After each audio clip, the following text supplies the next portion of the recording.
เคอันนั้นได้ยินข่าวว่าทานเมืองลาวมานั้นเมื่อมาดุลบันไดแล้วก็มาได้3 เดือนตายนี่แหละโอ้เขามา2-3 เดือนนี่เนาะท่านไปเมืองลาวนั้นท่านนั่นเห็นอย่างเดได้ยินข่าวว่าบางคนก็ว่าบางคนก็ว่านั่นเวียดนามเต็มอยู่เมืองลาวบางคนก็ว่าเวียดนามบ่มีนะอันนี้ในท่านว่าท่านเมื่อ ด้วยตนเองนั้นท่านคือเห็นเวียดนามอยู่เมืองลาวน้อยหลายปานใดบ่ก็เชิญบ่พี่น้องฟังได้ก็เชิญเลยอันนี้นะแต่ข้าพเจ้าเห็นนี่บ่ได้เอาความฟื้นเนาะข้าพเจ้าเห็นด้วยตาตัวเองแล้วก็ไปด้วยตัวเองบ่ได้เอามือ1มือ2มาเว้าแน่เห็นอยู่ทางคำเกิดเนี่ยมันหลายที่สุดแต่เขาอยู่กับโมงจากโครงงานอยู่ลงเรื่อยแล้วก็ถามข้าเจ้าว่าอันนี้เป็นชุดเจ้านี่เป็นลาวบ่ข้าเจ้าว่าบ่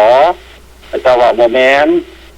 แต่ว่าลาวกับลาวเวียดว่าอันนี้ชุดเจ้าลงมาแต่ใดแล้วเนาะแต่โดนแล้วเพราะว่ามาได้20ปีแล้วเพราะว่าแต่เข้าไปสอนผู้วิหารเช่นเราแต่พ่อแต่แม่เขาเจ้ามาอันนี้เขาเจ้าเป็นลูกหลานเขาเจ้าแต่ว่าเขาเจ้าเหตุการณ์อยู่ลงเรื่อยทางลักเช้าเขาเจ้าเห็นว่านี่หลายปานใดบ้านเขาเจ้าก็บ่หลายประมาณบ้านนี่ก็60หลังคาเรือนมีแต่ไอ้น้องเวียดนามเบิดแต่ว่าเขาเจ้าหัดเรียนภาษาลาวเขาเจ้าก็ปากภาษาลาวก็ได้แบบคือเฮานี่ล่ะแต่ว่าก็บ่ได้นุ่งบ่ได้หยังปานใดทางแถวลักเช้าวันนี้ทั้งมาทั้งคำทั้งเกิดปีกามีอยู่บ้านคนตานนี่ก็มีแล้วก็บ้านหมังบ่บ้านเมืองบ้านนั้นนี่ก็มีแต่มีแต่เวียดนาม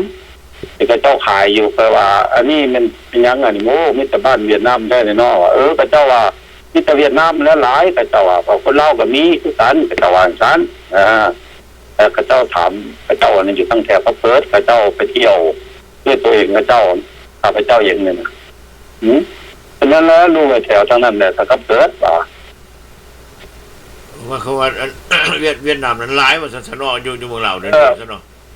เขาเจ้าก็ว่าหลายเขาเจ้าว่าเขาเจ้าทายมาตามทางเขาเจ้าว่าแต่พ่อแต่แม่เขาเจ้าว่าพังเป็นทหารน่ะแต่ว่าผู้ตายไปก็มีเขาเจ้าว่า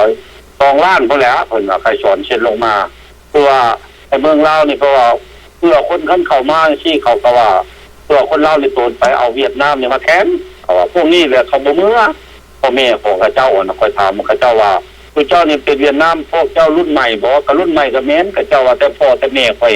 ลงมาแล้วเขาเจ้าบ่เมื่อเพราะว่าเขาเจ้ามาช่วยลาวแล้วก็แต่ว่าบัดนี้ว่าจากเมื่อก็ได้บ่จากเมื่อก็ได้จำเป็นว่าเขาเจ้าต้องอยู่เพราะว่าเมื่อเวียดนามก็ทุกข์เขาเจ้าว่าบ่มีอยู่หากินก็ยากมาเมืองลาวนี่ว่าใดมันก็สนุกสนานหมดพวกไม้พวกตอกก็มีอันนั้นเขาสิไปเวียดนามเขาว่าดังพื้นก็บ่มีมีแต่เอาเพื่องดังเพื่องมัดนึงก็นึงเข้าก็สุกเขาเจ้าว่ามันทุกมาอยู่นี่มันทำหลายวัตถุอย่างหาเงินก็ได้หาการก็ได้มีสุขอยากแล้วเขาเจ้าบ่อยากเนื้อเขาเจ้าว่าอยู่ได้ก็คือกันเพราะว่าเป็นสังคมนิยมคือกันเขาเจ้าว่าครับถ้าชอนเพิ่นก็บ่ได้ว่ารัฐบาลลาวก็บ่ได้ว่าอยู่พุ่นก็ได้อยู่ไสก็ได้นะแต่ถ้าว่าแบบนั้นเวียดนามก็สรุปแล้วหมายความว่าแม่นไก่ซ้อนนั้นเส้นมอบดินหลาเขาเจ้าแล้วไก่ซ้อนเห็นดีเห็นพร้อมด้วยอนุญาตให้ผู้เวียดนามย้ายเข้ามาอยู่ประเทศลาวว่าซั่นเนาะแม่นแหละแต่ว่าเขาเจ้าแต่มาแต่พ่อแต่แม่เขาพูดแล้วแต่2 ล้านคนให้เซ็นเข้ามาเป็นทหารเข้ามาทั้งไร่ทหารทั้งประชาชนมันไปแล้วเป็น2 ล้านคนแล้วก็สอนว่าอยากอยู่ก็ได้นะแปลว่าเขารับเอาแล้วเป็นก็ตามต่อยนอกจากทานเห็น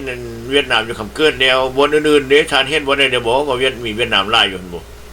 ข้าพเจ้าเห็นอยู่วันหนึ่งแต่ข้าเจ้าปริญทัพพลานเนาะทำเมืองพินเนี่ยแปลว่าทางแบ่งสกุลมีอยู่หันตะโคกขี้แก้วหันข้าเจ้าอยู่ประมาณว่า70หลังคาเท่านั้นมีแต่เวียดนามทั้งนั้น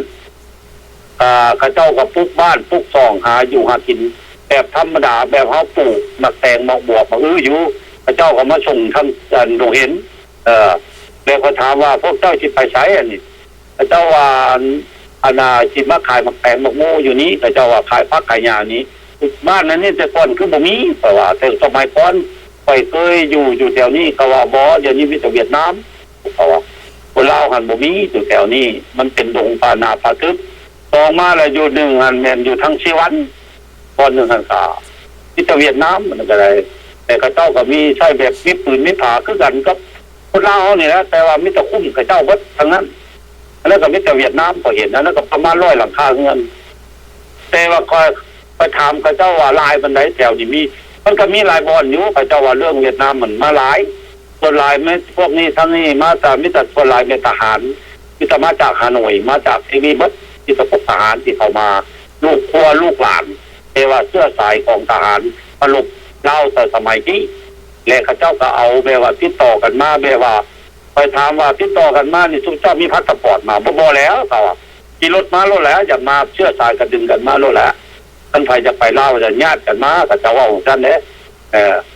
ทำผู้ที่เขาว่าภาษาลาวได้อะพวกผู้เฒ่าเนี่ยบ่ได้ผู้เฒ่าครับตามแล้วก็ฝากเวียดนามอย่างเดียวเรียนรุ่นนิดน้อยก็ปากเอาเรียน2ภาษาทั้งเรียนภาษาลาวทั้งเรียนเวียดนามอยู่แถวทั้งโคกกินแก้วนี่ทั้งอันหนึ่งอยู่ทั้งบทเชวันข้าพเจ้าเห็นนี่มิตร2บ่อนเท่านี้ละบ่อนอื่นก็บ่ได้ไป